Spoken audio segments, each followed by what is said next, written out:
All right, folks, welcome. Welcome to Why Kind Workplaces Are More Successful. I'm Kia Afkari. You're in the right place. We've got over 2,600 people registered for this event coming from all over the world. So thank you for joining us. We've got folks registered from Netherlands, Vietnam, Kenya, Australia, Spain, all over the US, the UK, Japan, and France. So thank you for joining us from wherever you are. Today, we're going to be talking about why kind workplaces are more successful. And first of all, I want to be clear, not all successful workplaces are kind. Probably can all name some very successful companies that, well, let's just say probably aren't known for being kind. However, you'll see there's quite a bit of evidence to suggest that kindness boosts performance and profitability. And you'll hear us throw around some words like prosocial. And by prosocial, we really just mean voluntary actions that are intended to benefit another person or group. And there are a lot of prosocial behaviors. Kindness is one of them. And we want you to stick with us, because if you do stick with us for this webinar, you're going to get three main things. The first is, what is kindness and prosociality in the workplace? How do we define it? Why does it matter? And then number three, how does it work and how do we spread it? So we've got some fantastic folks that are with you today. First and foremost, we've got world-renowned neuroscientist, happiness researcher, and a fantastic softball player, Emiliana Simone Thomas. Welcome, Emiliana. We've got the super kind Ocho Chocolates CEO and founder, Denis Ring, who is moved by his faith as a Jesuit and who started the Whole Foods 365 brand and a bunch of other organic brands. So welcome, Denis. And we've got organizational scholar and professor of accounting, Feng from the University of Pittsburgh, who is a whiz at forecasting and really understanding how profitability works in organizations.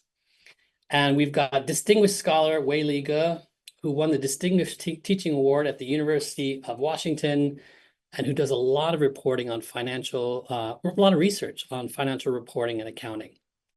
So welcome, Weili. So we're just going to do brief intros. You can read people's full bios on the event page. But we want to start with a brief introduction, and we'll start with Emiliana. Just introduce yourself if you can, and just answer the question, what is important to you about kindness? Thank you, Kia. Welcome, everybody. I'm super humbled and privileged to be here and delighted for all of you joining and being part of this special event. I am Emiliana Simon Thomas, and I'm the Science Director at UC Berkeley's Greater Good Science Center.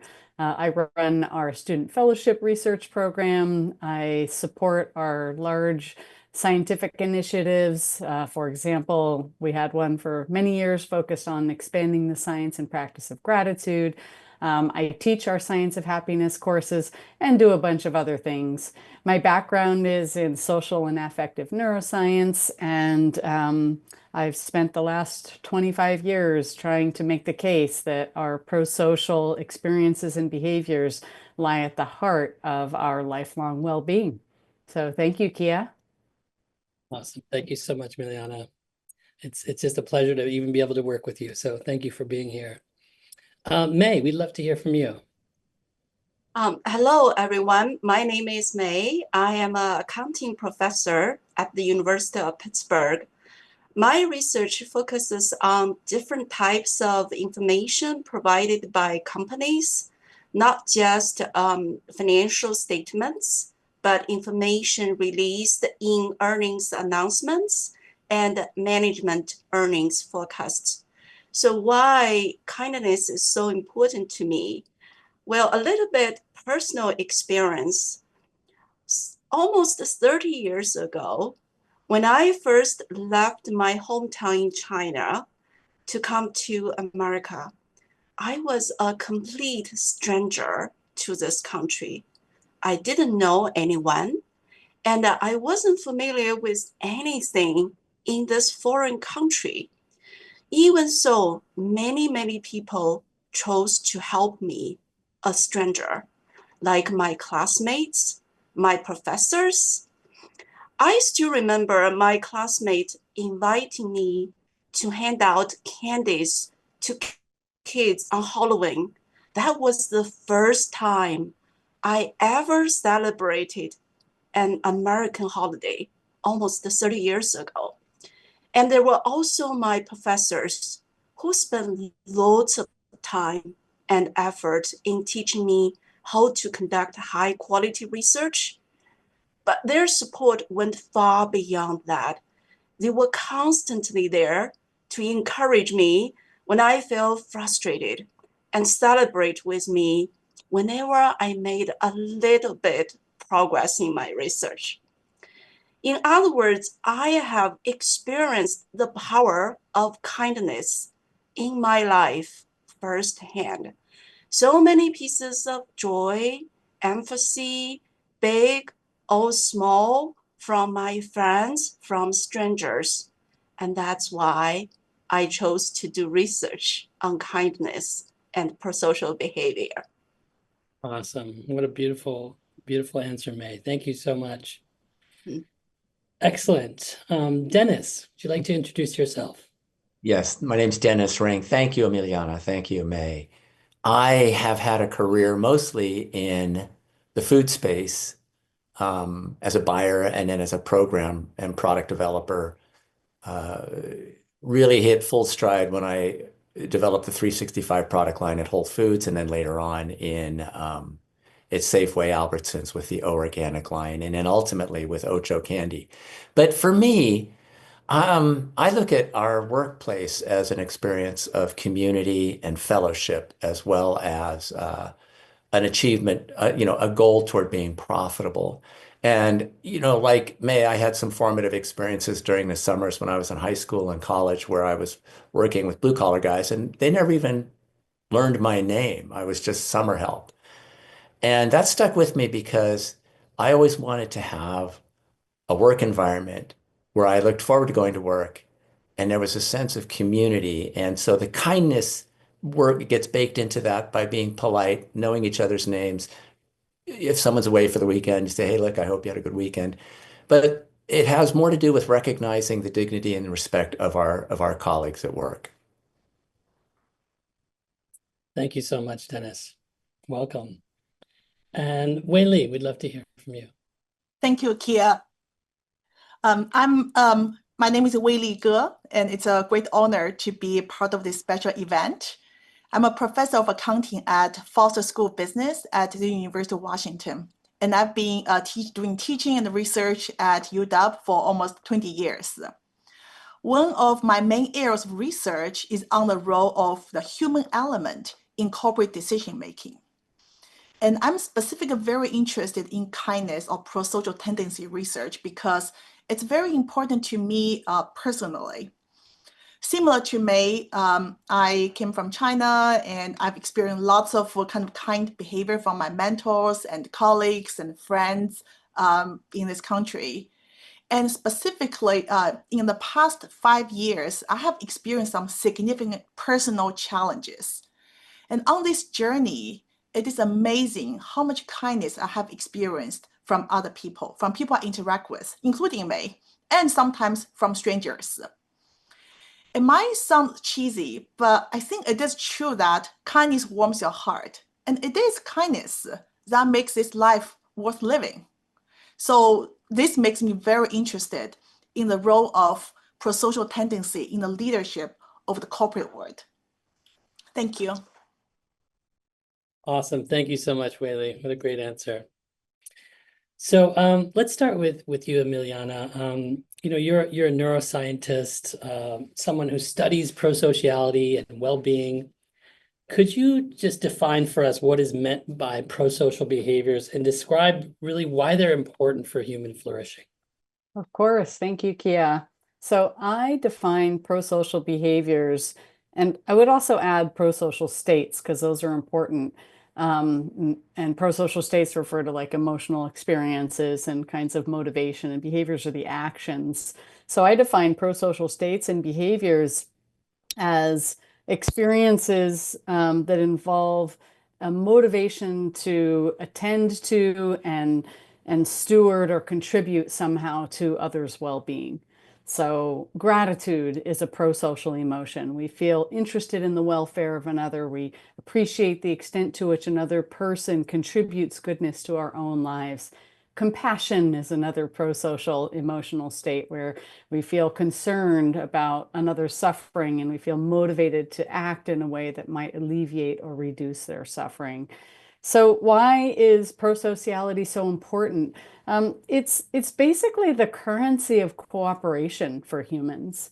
And humans are an ultra-social species. And what that means is that we don't get along in the world as individuals. Like our success is not based on any individual solitary activity.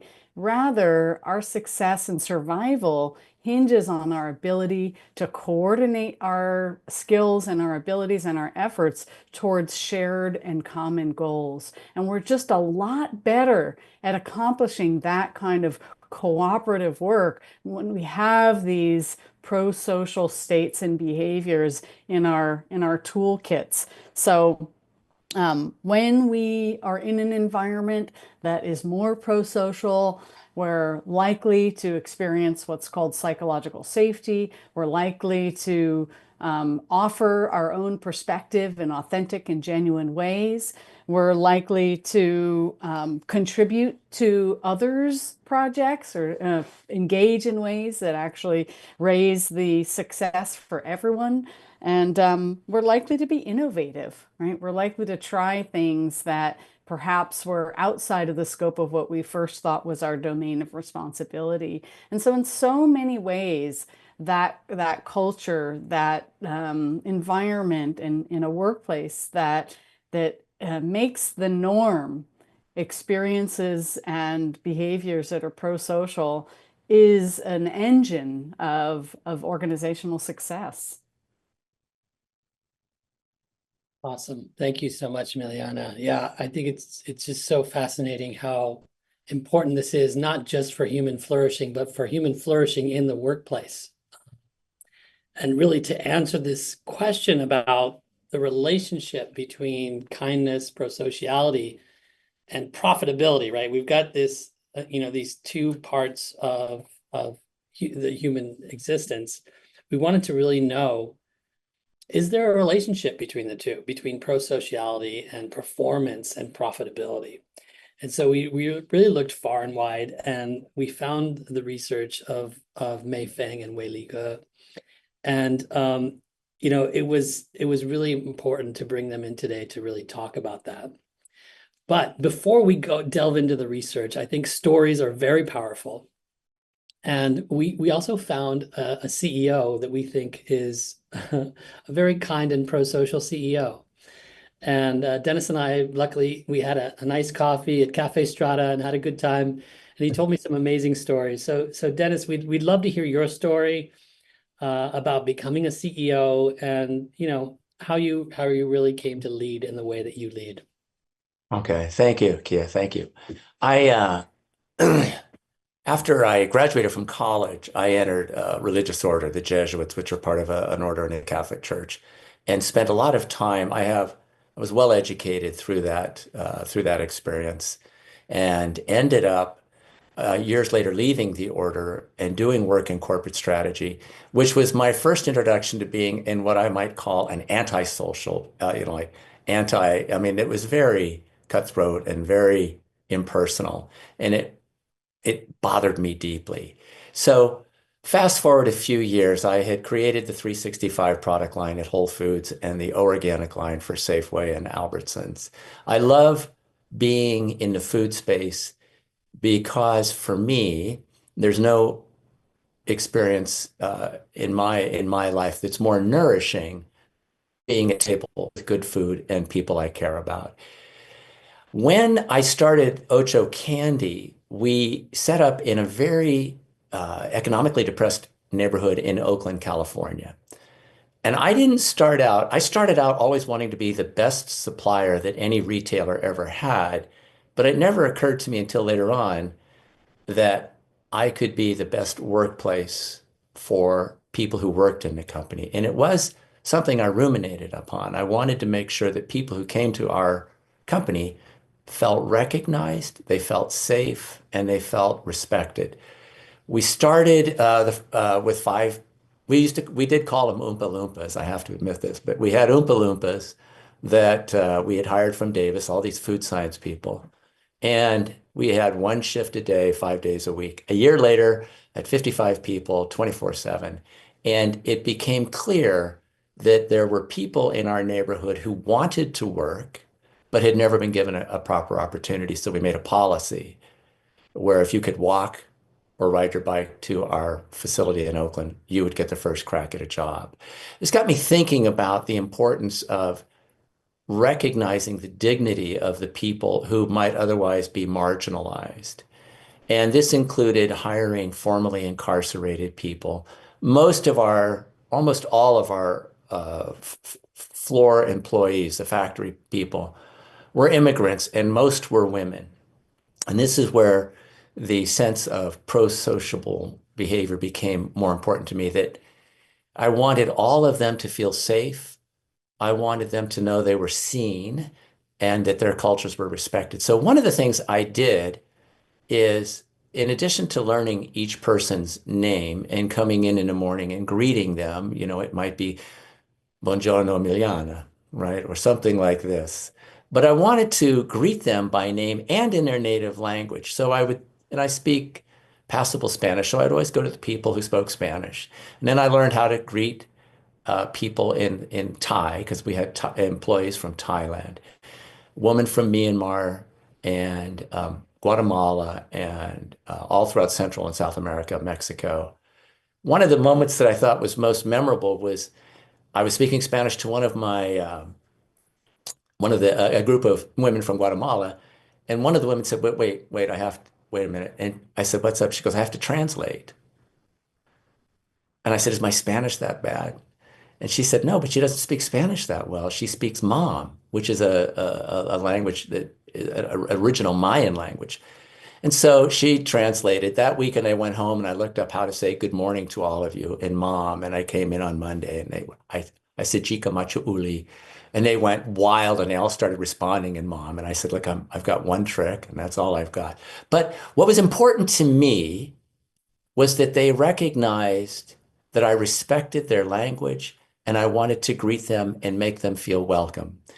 We went further than that too. We would, once in a while on a Friday afternoon, we would close down our parking lot, bring the speakers out, play music, and everybody knew that we were going to have a Friday feast and people would bring food there from their native culture. We had Guatemalan and Thai and Mexican, all kinds of different people. And then the Americans were out there eating hamburgers and hot dogs. But it wasn't designed. Wasn't thinking in terms of having a pro-social workplace. I wanted every employee there to feel, if they were asked, how do you like working here? My goal was to have every person say, this is the best place I've ever worked in my life. When we had investors who were contemplating investing in the company, one time a gentleman asked me, well, what's your churn?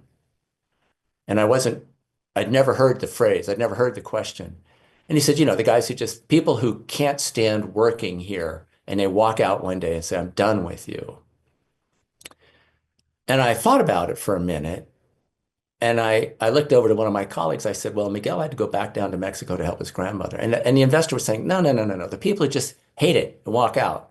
Because in manufacturing, that's a fairly common experience. And I thought about it and he said, in the last 12 months, I said, we didn't lose anybody. And he was incredulous about that. In any case, we also did practices that we felt promoted a kind workplace. We would volunteer as a group at the food bank in Alameda County.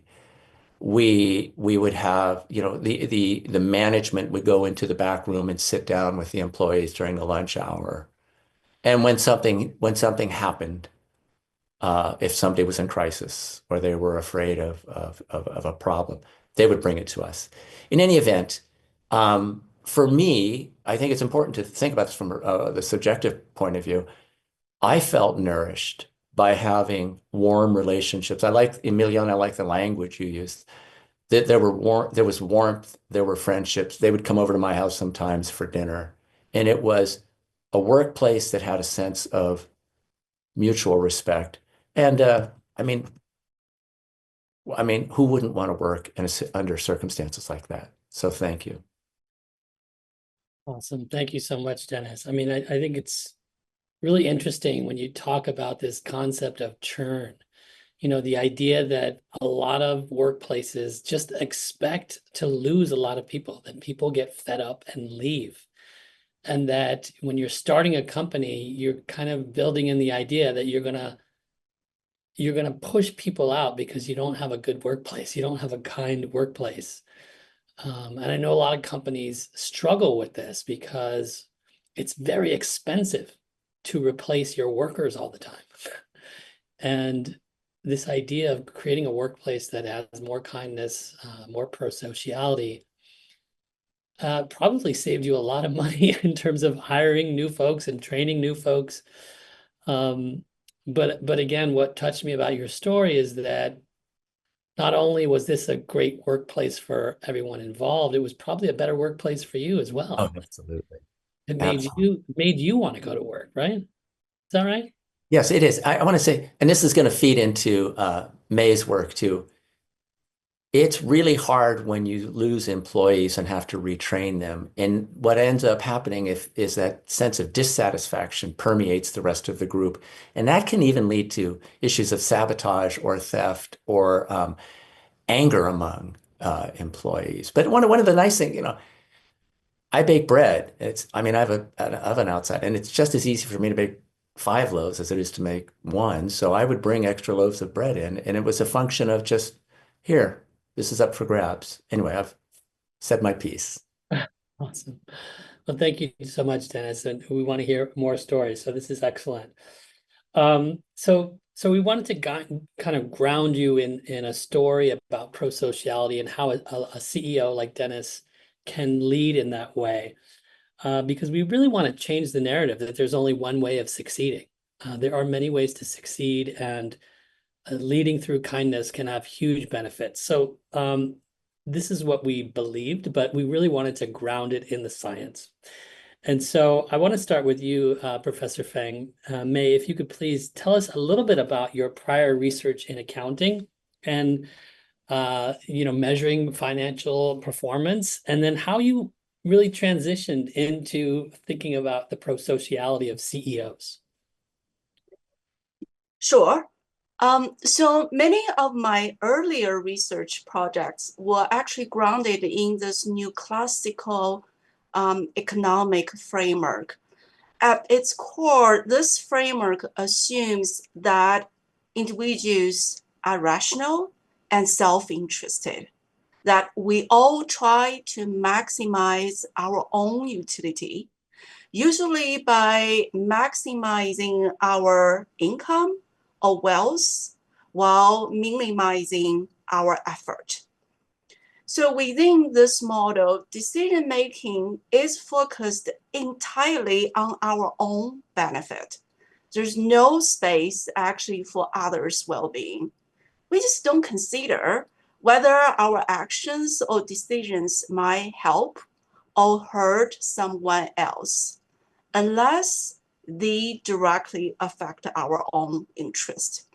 So for example, in one paper, Weili and I actually studied why CFOs engage in accounting fraud.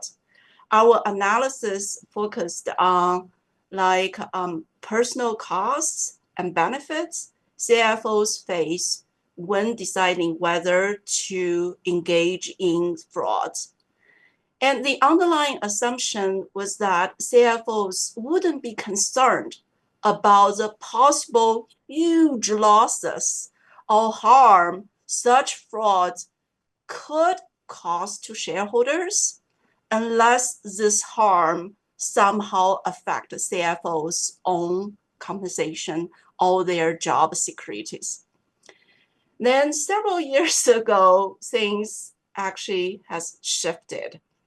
So Weili, our co-authors, and I were like brainstorming new research ideas. We wanted to like jump out of the box a little bit. And then we throwing out a bunch of topics, including cultures and religions.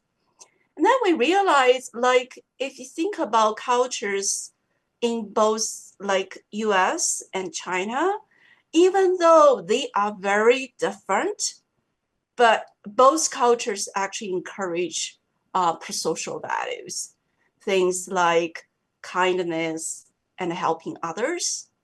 And then, in fact, if you think about it, almost every culture around the world promotes prosocial behavior in some way, and almost every religion promotes prosocial behavior. But there wasn't much like large sample, rigorous evidence showing the economic consequence of prosocial behavior. And as I mentioned, this lack of evidence had a lot to do with this economic models themselves, right? Because the traditional assumptions that everyone is only out there to maximize their own interests actually leaves very little room for research on prosocial behavior.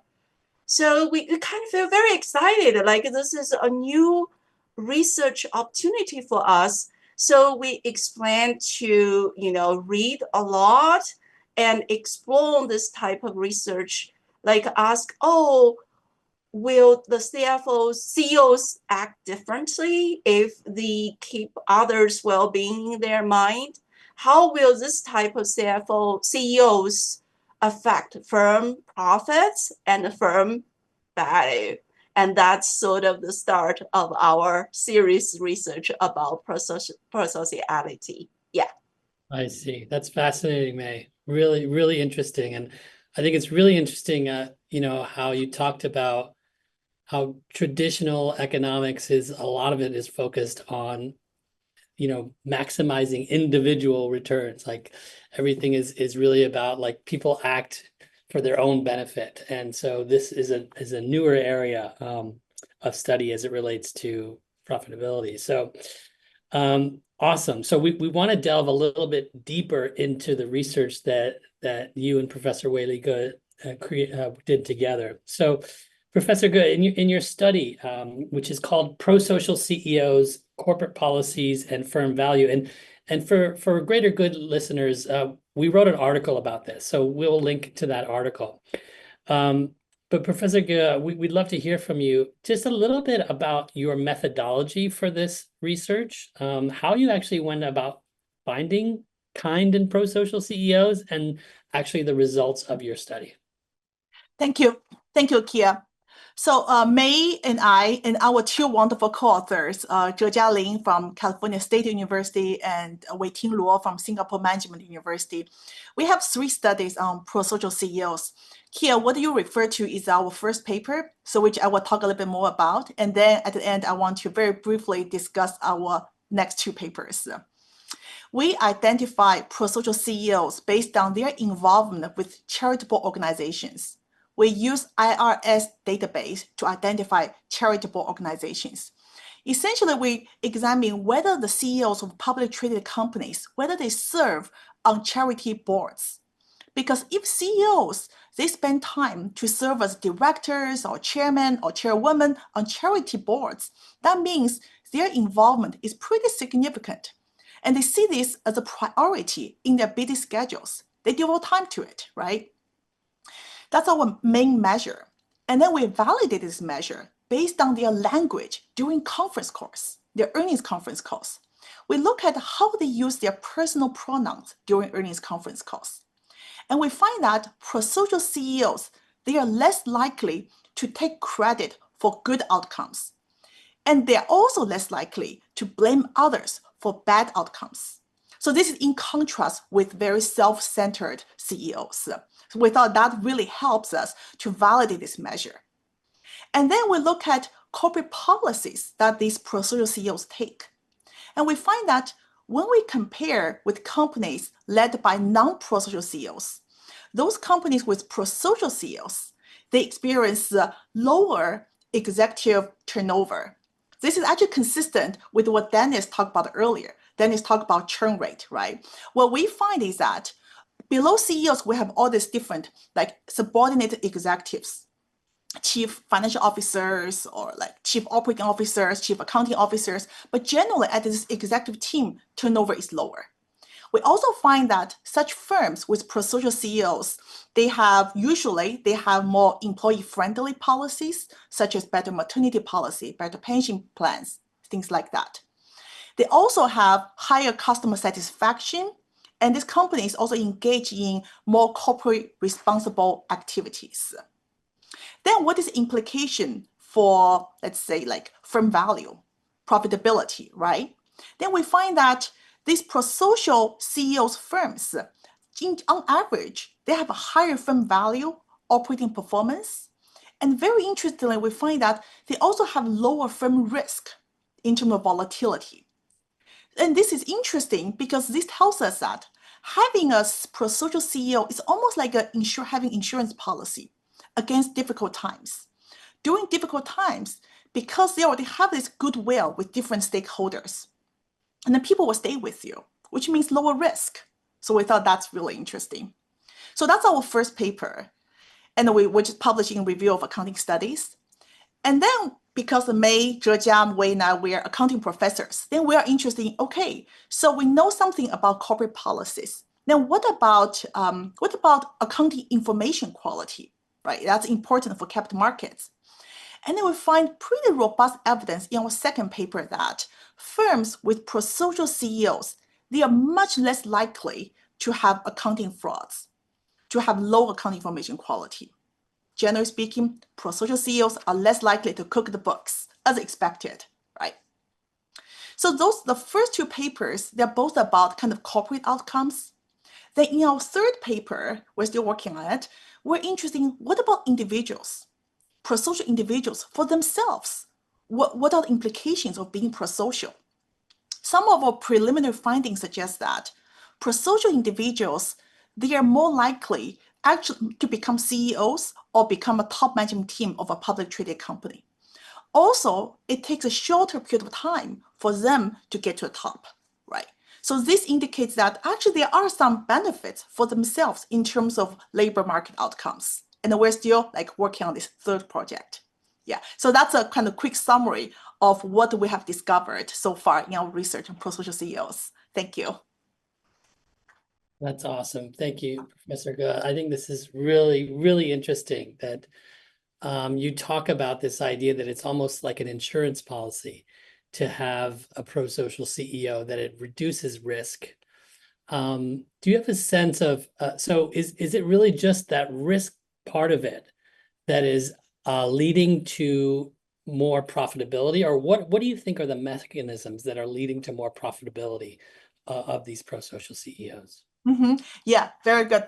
So actually, we find that we did something called path analysis because we want to see that in terms of impact of prosocial CEO on firm performance, what's the mechanism, right? So we find that partially it is due to the corporate policies that the CEOs take, such as like higher customer satisfaction. When your customers are satisfied, then likely they will keep buying your products, and this will help with the performance.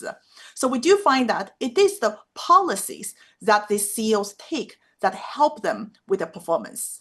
And as Dennis and Kia, what you have discussed earlier, when turnover is lower, employee turnover is lower, then actually long run, it benefits the company, right? You don't need to incur costs to train the companies, and these current employees, executives, they know about the company. So this has like a positive impact on firm performance. I see. So these policies, would these also include employee-friendly policies like well-being programs and these kinds of things? Do you think there's a relationship between these investments these companies make in well-being programs and these kinds of things that leads to more performance and profitability? Yes. So we have some preliminary evidence about this kind of this employee-friendly policies, this customer satisfaction. So these policies or what Prosocial CEOs promote do seem to be part of the mechanisms that lead to higher performance. So I think at least that's what our evidence is consistent with. I see. Emiliana, I'm just curious from your perspective, how this mechanism can work in organizations, how kindness and prosociality of a leader can actually trickle down into how employees start to treat each other and then ultimately their performance. I'm curious if you have any thoughts on that. Yeah, no, thank you, Kia. Well, I have two thoughts that are close to that, but also responses to some of the earlier things that I've heard. One is about churn, the word churn. And I just want to acknowledge that churn is part of a vocabulary about organizations and business that comes from historic organizational frameworks. The idea that an organization is a machine, that it is made up of replaceable parts, and those parts are employees for all intents and purposes. Other words in that sphere are grind, or move the lever, or burn the midnight oil. Like, these are all machine-based phrases that are very common. We use them without thinking about where they came from, but they're part of that tradition, that sort of antiquated tradition from, the Industrial Revolution, that defined organizational structure for a long time. The second is in response to the idea that rational self-interest has been this kind of pioneering economic model. And what's interesting about it is it's not consistent with biology at all.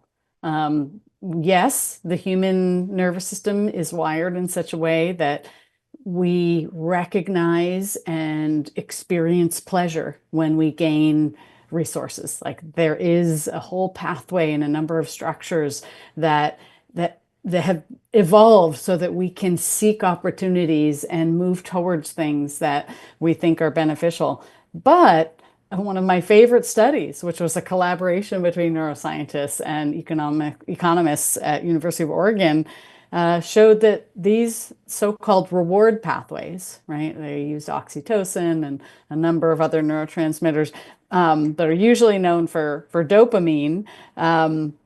They're sensitive, not just to rewards to self, but also to opportunities to give resources that benefit another person.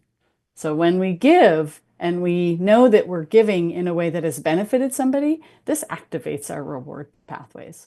So I just thought those were two interesting contributions. And then back to your question, why is it that having a leader that has a prosocial demeanor might shape culture? I mean, for all intents and purposes, leaders set the tone. And if a leader walks in the door with, and I'll use some of Denis's metaphors, like an open-hearted curiosity about who it is that they're partnering with, who their team is, and what motivates them, and what their background is, and how leaders can best kind of speak to or meet a person right where they are. That role modeling is contagious, right? That becomes the expectation. Others will mirror that kind of demeanor in an organization. And again, you end up with the team or a group that all consider that normative. Like, the normal thing to do here is to be interested in other people's welfare, to be honest and genuine about your needs, and offer whatever you can to support another's needs. And it's not always easy. It's not always easy. And I think we're going to get to this. It's not always easy to be, or kindness doesn't mean that you're always being nice and that you're always saying the thing that's going to make everybody feel good. Kindness has a real groundedness and authenticity to it. Well, I love that, Emiliana. And I think it kind of naturally leads into a question that we got from all the folks who are joining us online. We've got fantastic questions. We've got over 300 questions, so we apologize. We're not going to be able to get to most of them, but there was one question that really stood out, which is how do you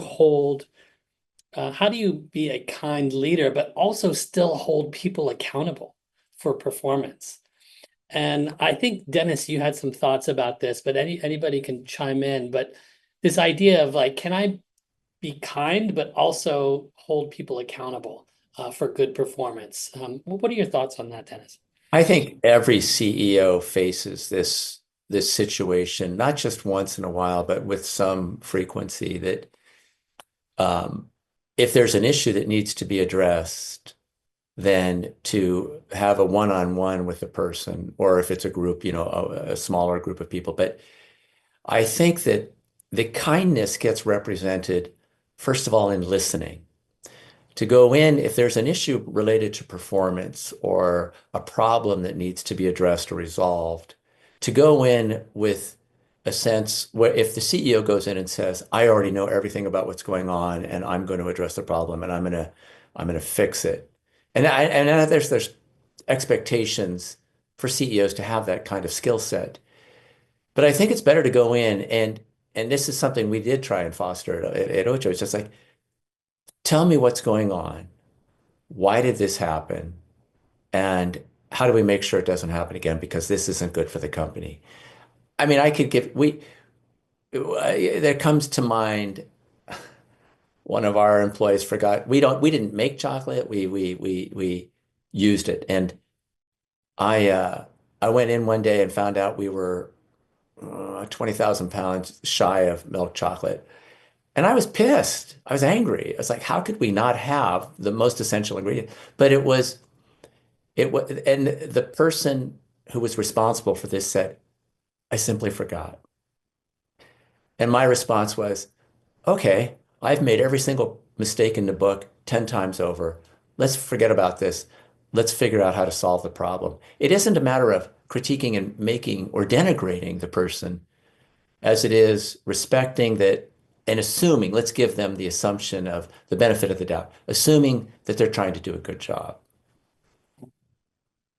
That's great, Dennis. Yeah, I really do think you can have high kindness and high performance also, that you can hold people to high expectations and still have high kindness, be high on both fronts. So that makes a lot of sense to me.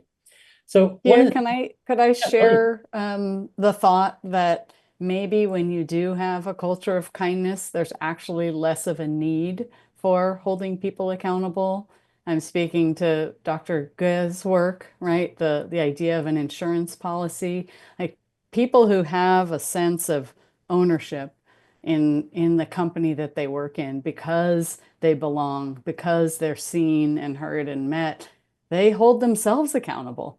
So in a funny way, like you're actually getting rid of the need in some respect to in a directive role hold others accountable if they're holding themselves accountable. And I love Dennis's story where the person was able to be authentic and just admit that I made a mistake, and how manageable compared to that person like being afraid and trying to cover it up and blame someone else and all the confusion that might have happened from escalating a situation. Emiliana, I'm sorry, Kia, but we both used the same term, which is authenticity. And I think every employee can see through inauthentic behavior. And that if it's done for show or if it's done for selfish purposes, it doesn't have as much resonance and it doesn't have as much meaning. I also like the idea of kindness as a contagion within an organization. Kindness can be a contagion. And if a CEO, in our neighborhood, we had many people who were unhoused. And my employees knew once in a while Antoinette would come up and start talking to me as she was taking the cardboard away. And she'd always hit me up like, hey, do you happen to have an extra $20? And they knew I would give her $20. But it's the authenticity of the behavior that I think gets recognized and then baked into the DNA of the organization. Can I add something really quick? Please. Yeah, because May and I, we are both the professor we teach, right? And we see this in the classroom setting too. Like there's a saying that students don't care how much you know until they know how much you care. So you totally see that when students see professors really care about their learning, and they're more likely to hold themselves accountable for learning. So it's really a very healthy cycle. So I just want to add that it's very consistent with corporate world. Nice. I love it. I love it. So it seems to me like there's, a mountain of evidence supporting this idea of kindness and prosociality in the workplace.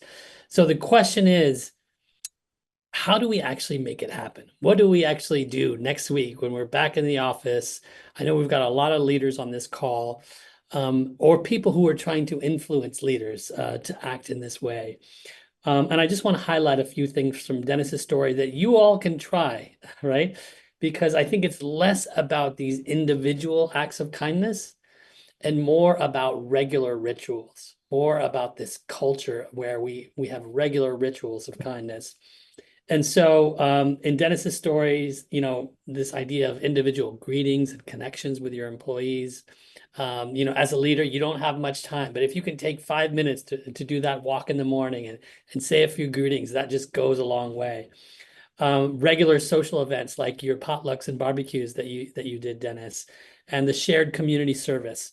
Those are 3 things that organizations could pick up and try next week.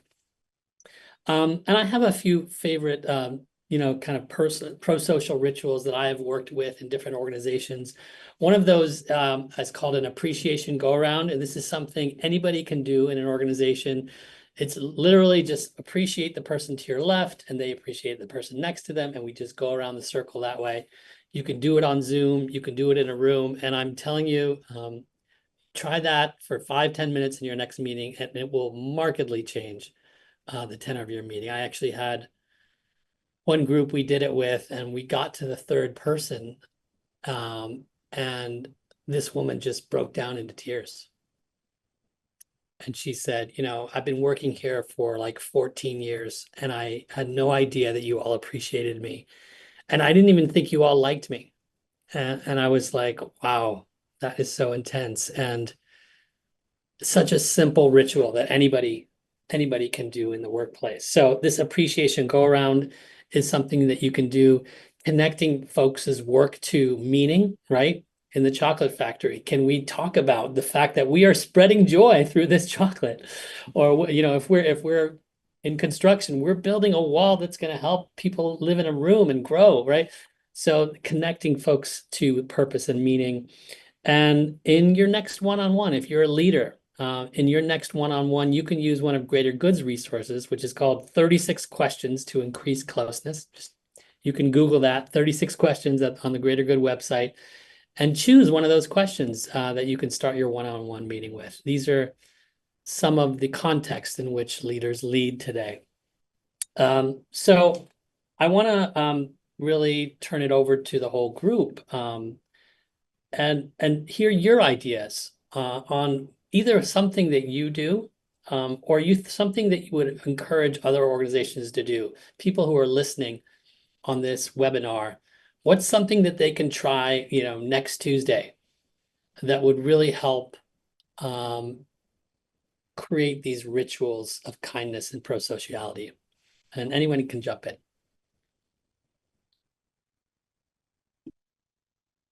Well, maybe it's because I'm from the food space, right? I'm in the food business. But I always liked, as I was driving into work, to stop at a local bakery and buy a couple of dozen cookies and simply bring them in unannounced. They all know where it comes from, but and it doesn't need to be, it doesn't need to be, it doesn't have to be announced. It's just a function of here's a treat for everybody, and everybody knows that it's in the kitchen, and you can go in and have it. It's a very gentle way of saying I appreciate you. Love that. Thank you, Denis. Other ideas about what leaders, or not even leaders, folks in the organization, because it's not just about leaders, right? There's this idea of pro-social behavior between employees, right? There's the level of the leader, there's the level of managers, and there's the level at just individual contributors in an organization. What can we do in our workplaces that would create these kind of rituals of pro-sociality? Maybe I can, oh, sorry. No, go ahead. I'll go after. Okay, I'll share something quick about what accounting department, what do we do here, like just two quick examples. One is that in our department, whenever someone is in need or has a difficult time, we always have a meal trains sign up, like just to deliver food for PhD students or faculty who just have babies or someone in a difficult situation. I thought that's, yeah, I really appreciate that part of our culture. And the second example is, which relates to food that Dennis would appreciate, is our department chair, Professor Dawn Matsumoto. She keeps track of everyone's birthday, all the professors' birthday in my department, and she bakes cupcakes for everyone's birthday. And I thought that's, yeah, that's very, yeah, that's very touching to me. And yeah, she's a great leader. That's great.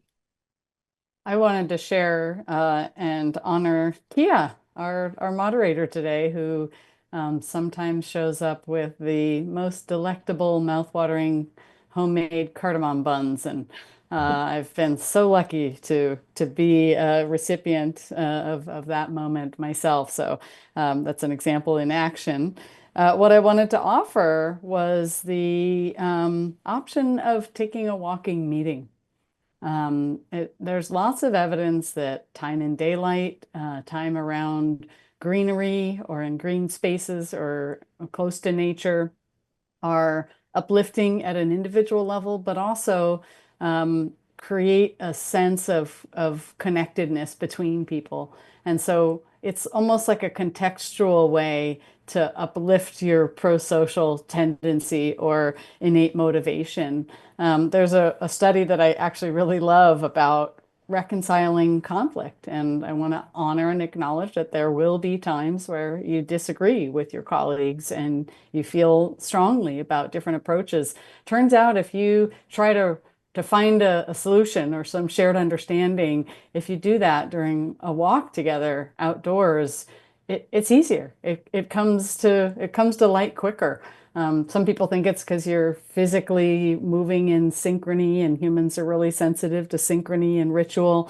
And then I think it's partly a function of being in nature and around things that are moving at a different pace than maybe your ordinary day-to-day work responsibilities. So take a walking meeting. I love that. I love that. And you get so many benefits from walking, being outside, and then I love the idea that being in sync with someone else with their steps can help you align more quickly, maybe even help you get over some conflict. I love that. If there's one more example I'd like to offer to the group, which is please. It's important and beneficial to acknowledge good work or to acknowledge when someone is in a difficult situation.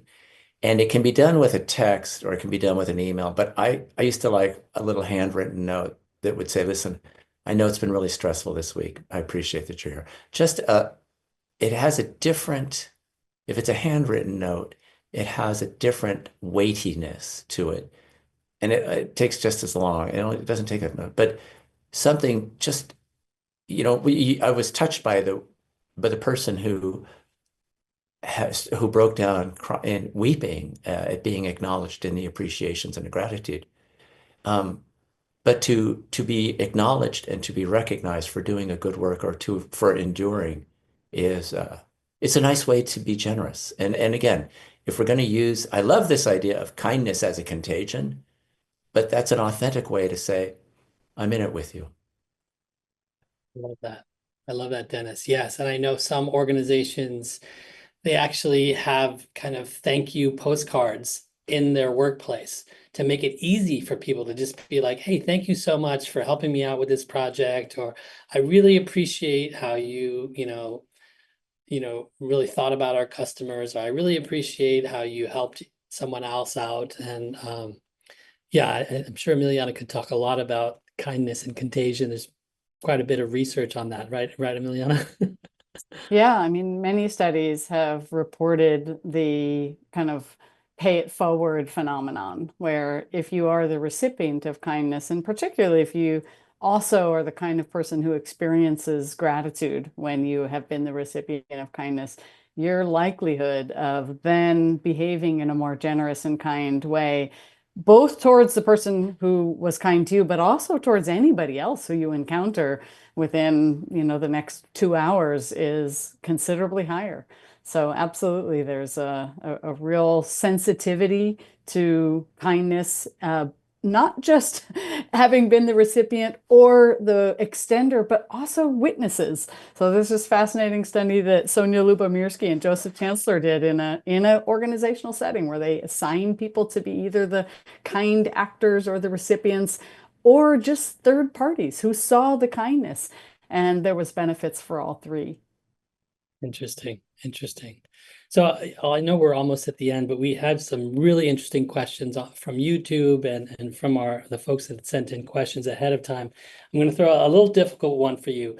What are the most effective strategies for overcoming entrenched negativity, distrust, or resistance in organizations that could be thought of as competitive or hierarchical or toxic, right? This idea, that you got to really grind and got to have this, kind of toxic environment in order to like really succeed. What thoughts do you have about working in organizations like that and how we might shift things?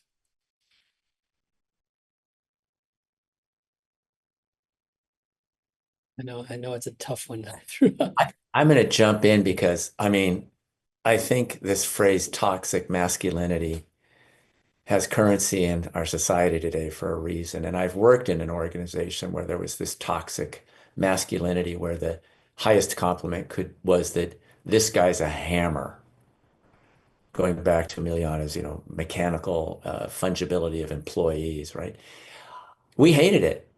We hated it. And as someone further down in the ladder, we didn't have the resources to address it. If I were aware of that in an organization where I had a leadership role, again, I think the longer you wait to address that, if you become aware of it, the worse it becomes. And then you have cruelty as a contagion, and you have fear and anxiety and grief and sadness.